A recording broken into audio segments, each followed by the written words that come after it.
Pada tahun 2032, di New Mexico, Amerika, gubernur setempat berterima kasih pada perusahaan Tesla yang sejak 10 tahun lalu, berhasil membuat robot yang menggantikan pekerjaan para imigran, seperti membuang sampah, mencuci piring, dan menjaga perbatasan. Namun akibat dari hilangnya 11 juta imigran yang dideportasi itu, membuat jumlah warga di sana tinggal sedikit. Sampai saat ini, robot yang dimaksud hanya digunakan untuk pelayanan publik, karena bila ada orang yang menciptakan robot sendiri melalui pasar gelap, akan ditangkap seperti pria yang ada di berita ini, yang dikenai hukuman selama 28 tahun penjara. Pemuda yang merupakan anak orang kaya bernama Charles, yang sebenarnya pemalas, pulang dari kantornya, dan memerintahkan robot cloning yang dibuat secara ilegal yang dinamakan Situ, untuk menjebak wanita cantik, agar bisa bercocok tanam dengannya. Situ memiliki kemampuan merayu dan juga sangat sopan pada semua orang, berbeda dengan perilaku Charles yang sangat buruk. Bahkan untuk tugas sehari-hari seperti mencuci dan membersihkan rumah, Situ juga diperintahkan untuk mengerjakannya. Situ kemudian berada di lokasi biasa untuk mencari mangsa, dengan berpura-pura tidak bisa bermain ice skating, yang menyebabkan Emily terperangkap dalam rayuannya. Setelah mendapatkan nomor Emily, Situ pergi ke kantor dan melihat salah satu robot dibuang, karena sudah rusak yang membuatnya tampak berpikir. Dia masuk ke kantor dan menyapa sekretarisnya dengan hormat, dan ayahnya yang tak tahu kalau di depannya adalah robot, mengapresiasi pekerjaan anaknya yang sudah mengatasi masalah perusahaan. Dia juga tidak lupa menitipkan bunga untuk ibunya pada ayahnya. Situ kemudian berkencan dengan Emily, sambil menaiki kereta gantung di sebuah pegunungan. Dia kemudian pulang untuk melaporkan keberhasilannya mendekati Emily, pada Charles yang sedang rebahan di rumah sambil bermain game. Dia juga membawakan makanan pada Charles, dan berkata bahwa Emily sudah siap bercocok tanam besok malam. Kemudian Situ kembali ke potnya sementara Charles melihat rekaman percakapan Situ dengan Emily, dan Charles setuju untuk bercocok tanam, karena Emily sesuai dengan kriterianya. Keesokan malamnya, Emily mempersilahkan Charles masuk dengan membawa bunga. Dia tak tahu kalau Charles sudah menjebaknya, dan setelah bercocok tanam, Charles langsung pulang yang membuatnya bingung dengan perbedaan sikap Charles yang sekarang. Charles memutuskan untuk mencari mangsa sendiri, supaya Situ bisa membersihkan rumahnya yang mulai kotor. Dia ditabrak oleh seorang wanita cantik bernama Elaine, dan mendorong wanita lain yang mencoba membantunya. Elaine pun dengan mudah, mau diajak kenalan, dan memberi nomor HP-nya. Sesampainya di rumah, Charles dengan bangga mengatakan pada Situ, bahwa dia untuk pertama kalinya berhasil mendapatkan mangsa, yang lebih cantik dari semua yang Situ telah dapatkan. Malam harinya, Situ ditugaskan oleh Charles untuk makan malam dengan Elaine, dan menunjukkan kemampuannya bermain alat musik untuk membuat Elaine terpukau. Dia kemudian mengajak Elaine bersepeda, sambil menunjukkan kekuatannya dalam mengayuh. Bahkan, Situ juga membuat Elaine terkesan manakala permainan bowlingnya berhasil, tanpa melihat. Saat melewati toko mewah, Elaine meminta dibelikan tas, yang dengan mudah dibelikan oleh Situ, karena majikannya merupakan anak orang kaya. Hal itu membuat Elaine sangat bahagia, dengan barang mewah pemberiannya. Sementara itu, Charles terpaksa masuk ke kantor dan ayahnya memberitahu bahwa besok ada rapat penting yang akan diadakan di luar kantor bersama pejabat tinggi lainnya. Hal itu membuat Charles kesal, karena besok seharusnya dia fokus untuk bercocok tanam dengan Elaine, yang sekarang sedang dikondisikan oleh robot cloningnya. Setelah Situ kembali berhasil menetapkan tanggal bercocok tanam dengan Elaine, dia pun pulang. Di rumah Elaine, dia melihat daftar pemasukan yang dia dapat dari sejumlah pria yang sudah mendekatinya. Tanpa diduga, Elaine juga mempunyai robot cloning yang bernama itu, yang sengaja dia buat untuk menguras harta para pria yang mendekatinya. Kemudian Charles yang memiliki dua agenda di hari yang sama, memilih untuk bercocok tanam dengan Elaine, sementara Situ diperintahkan untuk menghadiri rapat penting perusahaannya. Keesokan harinya, Charles datang ke rumah Elaine dengan membawa bunga seperti biasa saat mengeksekusi mangsanya, dan langsung masuk tanpa menanyakan apapun. Setelah mematikan lampu dan berbicara kotor untuk Elaine, dia terkejut manakala tempat tersebut bukan rumah Elaine. Ayahnya dan para petinggi lainnya pun merasa jijik dengan Charles, dan kemudian keluar, karena sudah terlanjur malu. Di tempat berbeda, Elaine sedang menjual barang-barang pemberian Charles dengan harga di bawah pasar, sementara itu ditugaskan untuk bercocok tanam dengan Charles. Kemudian Charles yang asli berusaha menghubungi Situ, namun tak dijawab karena Situ sedang sibuk bercocok tanam dengan Elaine. Situ dan Etu pun selama seharian berduaan, sampai listrik terganggu saat keduanya mencapai puncak. Keesokan harinya, Charles mengecek riwayat taksi online yang kemarin digunakan Situ untuk mendatangi rumah Elaine. Sementara Elaine yang juga belum mendapat jawaban dari Etu, terpaksa masuk diam-diam ke rumahnya untuk mencari robot cloningnya. Setelah Charles sampai di alamat yang dituju, dia juga masuk diam-diam, dan tanpa diduga bertemu dengan Elaine di dalam. Keduanya pun berpura-pura sudah kenal dengan membahas cocok tanam tadi malam, dan Charles memperhatikan banyak tas mewah yang dikoleksi oleh Elaine.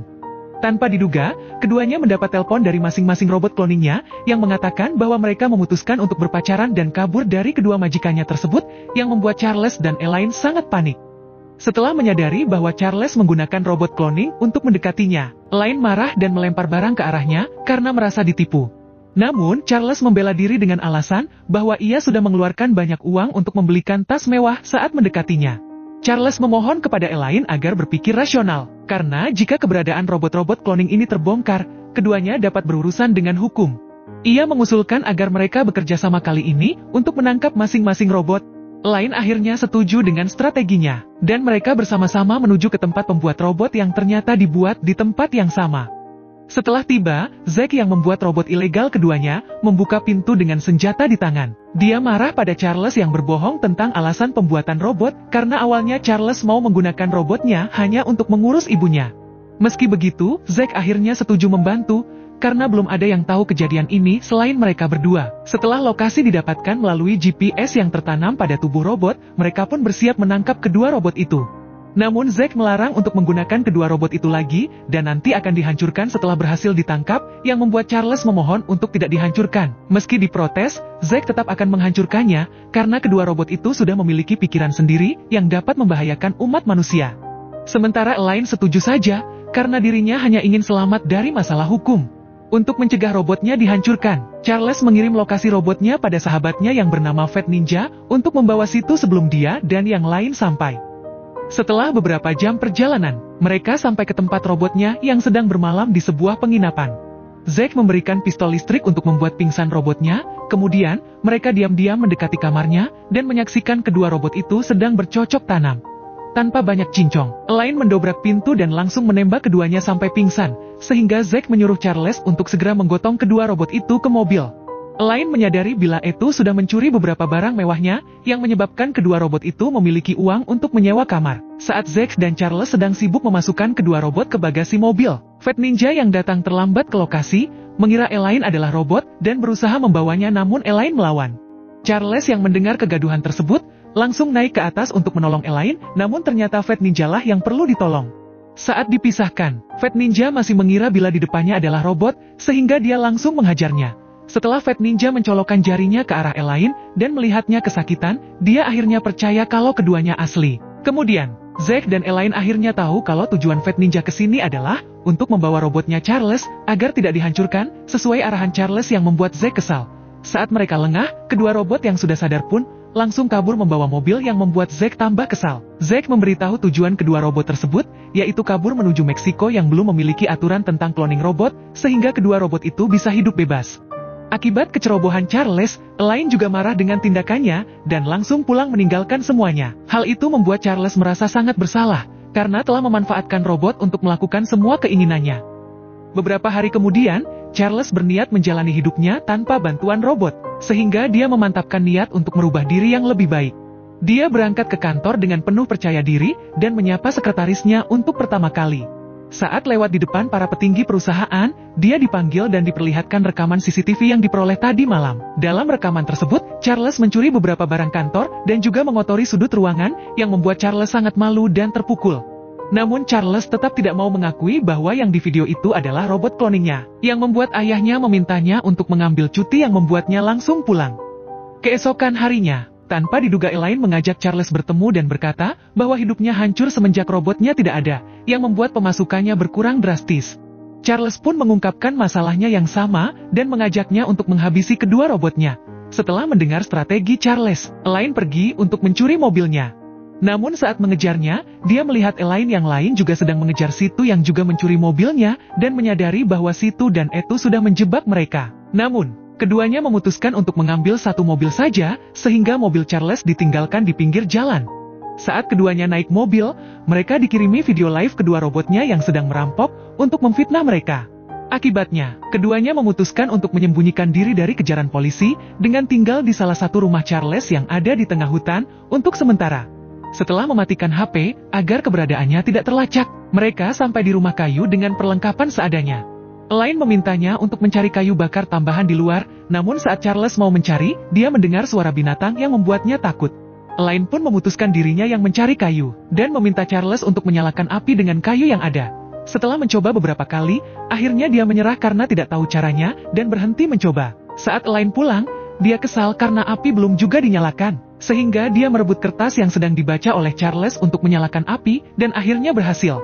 Charles juga tidak bisa membuka kaleng makanan, sehingga Elaine lagi yang turun tangan. Setelah makan, Elaine marah dengan ketidakgunaan Charles dan memutuskan untuk tidur menjauh darinya. Charles meminta maaf dengan kelakuannya dan memintanya pindah ke bangkunya yang lebih nyaman, namun Elaine menolaknya. Ketika Charles membuka botol minuman, Elaine bangun dan langsung merebutnya. Dia pun memberikan sedikit minumannya ke Charles, namun akhirnya keduanya mulai akrab dan mulai nyaman dengan kekurangannya masing-masing dan kemudian tidur di bangku yang sama. Keesokan paginya, mereka memutuskan ke Meksiko untuk kabur dari masalah yang dibuat oleh robotnya. Lalu Charles menunjukkan mobilnya yang sudah diubah warnanya untuk mengelabui polisi. Namun sebelum berangkat, Charles ingin membuat Elaine terkesan dengan mengajaknya memancing di sungai yang membuat Elaine senang. Setelah beberapa jam, Charles tidak berhasil mendapat satupun ikan yang membuat Elaine mengeluarkan pistol listrik dan langsung dapat. Setelah menyantap ikan tersebut, keduanya pun berangkat. Ketika tinggal beberapa kilometer lagi, keduanya diberhentikan oleh polisi yang membuat senyuman mereka langsung terhenti. Saat polisi memeriksa identitas keduanya, ternyata polisi hanya mempermasalahkan tentang lampu belakangnya yang tertutup cat, yang membuat keduanya sedikit lega. Setelah identitasnya dikembalikan, polisi meminta mereka untuk menghilangkan cat tersebut nanti, yang membuat keduanya sangat lega. Hal itu membuat mereka menyadari bahwa keduanya tidak dicari polisi. Kemudian, mereka mencari berita tentang perampokan di internet baru-baru ini, namun tak menemukannya. Saat memperhatikan video perampokan yang dikirim robotnya kemarin, Elaine menyadari bahwa kejadiannya dilakukan di hari libur, serta tidak ada mobil yang terparkir di tempat tersebut, ditambah, Charles mendengar suara senjatanya yang berbeda, dengan jenis senjata yang dibawa oleh kedua robotnya. Ketika melihat sosial medianya, mereka mengetahui bahwa kedua robotnya masih berada di Amerika, dan akan mengadakan acara lamaran di rumah orang tua Charles. Mereka pun berencana ke sana untuk merebut kembali kehidupannya yang sudah diambil oleh robotnya dengan cara menghabisi keduanya. Setelah sampai di lokasi, mereka bermalam di sekitar rumah dan keesokannya langsung mencuri topeng robot untuk menyelinap dan bersikap seperti robot. Mereka menyaksikan kedua robotnya sedang memberikan sambutan dan besok berencana untuk menikah. Saat kedua robotnya masuk ke kamar, mereka langsung menembakkan pistol listrik secara bersamaan dan membawa keduanya yang sudah pingsan ke mobil. Mereka membawanya ke sebuah jurang dan membuangnya. Namun terkejut ketika situ ternyata bisa berenang dan kabur. Sementara itu yang sudah sadar, langsung berusaha kabur namun Elaine segera membuatnya kembali pingsan. Charles meminta Elaine membiarkan itu tetap hidup untuk menjebak situ yang sudah kabur. Karena itu tak bisa diperintah lagi, mereka pun kembali ke rumah Zack untuk meminjam robot Etri yang mirip dengan Elaine untuk membuat situ cemburu dan terpancing datang ke sini lalu menangkapnya. Elaine berkata bahwa inilah alasannya dia dibuatkan itu, dengan mengizinkan Zack membuat robot cloning mirip dengannya untuk melayaninya. Setelah diperintahkan untuk suka dengan Charles, Zack memberikan password untuk mereset perintah tersebut dengan katakannya, dan dia pun kembali ke kamar. Kemudian, mereka menelpon situ untuk membuatnya cemburu dan berkata bahwa itu sudah diprogram ulang, sehingga itu sudah tak mengenalinya. Hal itu membuat situ sangat marah, sehingga dia mencuri skuter yang terparkir dan segera menuju ke sana. Mereka pun bersiap untuk kedatangannya. Namun, Etri yang belum direset, masih menempel yang membuat Charles kewalahan dengan kekuatannya dan meminta tolong. Sementara itu, polisi terkejut melihat situ sedang melintas di jalan raya menggunakan skuter, yang membuat mereka langsung mengejarnya. Mendengar kegaduhan di luar, Zack keluar kamar dan menyebutkan password untuk mereset Etri, sehingga Charles tidak jadi diperkaos. Beberapa saat kemudian, situ sampai di sana dan Elaine membiusnya. Namun Elaine menyadari bahwa dia salah mengambil pistol, sehingga situ tidak pingsan. Ketika situ ingin membawa itu, kedua polisi tadi masuk dan langsung menahan keempatnya, sementara Zack dan Etri kabur melalui pintu belakang. Kemudian di dalam penjara kecil, polisi mengetahui di antara mereka ada yang merupakan robot, dan memberitahu bila polisi khusus robot akan datang besok pagi untuk memeriksa. Dia juga mengatakan jika Elaine dan Charles terbukti bersalah, maka keduanya akan dipenjara selama 40 tahun. Saat berada dalam satu ruangan dengan robotnya, Situ dan Etu memperlihatkan kemesraan pada keduanya, dan menjelaskan arti cinta yang sesungguhnya, yang membuat keduanya sadar bila selama ini merekalah yang bertingkah seperti robot. Charles memutuskan untuk meminjam telepon pada polisi, dengan alasan menelpon pengacara, padahal, dia sedang menelpon Fat Ninja untuk mengeluarkan dia dan yang lain. Beberapa saat kemudian, Fat Ninja menelpon kantor polisi itu yang hanya dijaga satu orang, dengan melapor, bahwa ada serangan robot yang tak jauh dari kantor, sehingga dia bisa masuk saat polisi itu keluar. Setelah mengambil dan membuka kunci penjara, mereka pun berhasil dikeluarkan olehnya. Charles mengatakan pada Fat Ninja bahwa mereka akan ke Meksiko untuk kabur bersama-sama. Kemudian Fat Ninja kembali ke kantor polisi untuk menghilangkan barang bukti. Beberapa jam perjalanan, mereka akhirnya sampai di perbatasan Meksiko, Amerika. Dan Etu diperiksa oleh robot imigrasi yang kemudian mengizinkannya lewat. Ketika Elaine diperiksa, sistem tidak memberikannya izin dan dia menyadari bahwa Etu memiliki retina yang sama sehingga sistem menolaknya. Tanpa diduga, polisi berdatangan ke arahnya yang membuat Charles dan Elaine panik. Charles meminta Situ untuk menyusul Etu karena dia tidak mau meninggalkan Elaine di penjara sendirian, yang membuat Elaine tersentuh mendengarnya. Setelah Situ pergi, polisi khusus robot datang dan memeriksa matanya dan menyatakan bahwa keduanya manusia. Karena tidak ada bukti kalau keduanya mempunyai robot ilegal, mereka pun akhirnya dilepaskan. Sadar kalau mereka tidak jadi di penjara, Charles pun menyatakan perasaan cintanya pada Elaine, begitu pula dengan Elaine. Setelah itu, mereka memutuskan untuk menikah, sementara Situ dan Etu sedang menikmati kebebasannya di Meksiko dan juga hidup bahagia. Terima kasih sudah menonton ya, jangan lupa subscribe jika suka video ini dan sampai jumpa di alur cerita film berikutnya.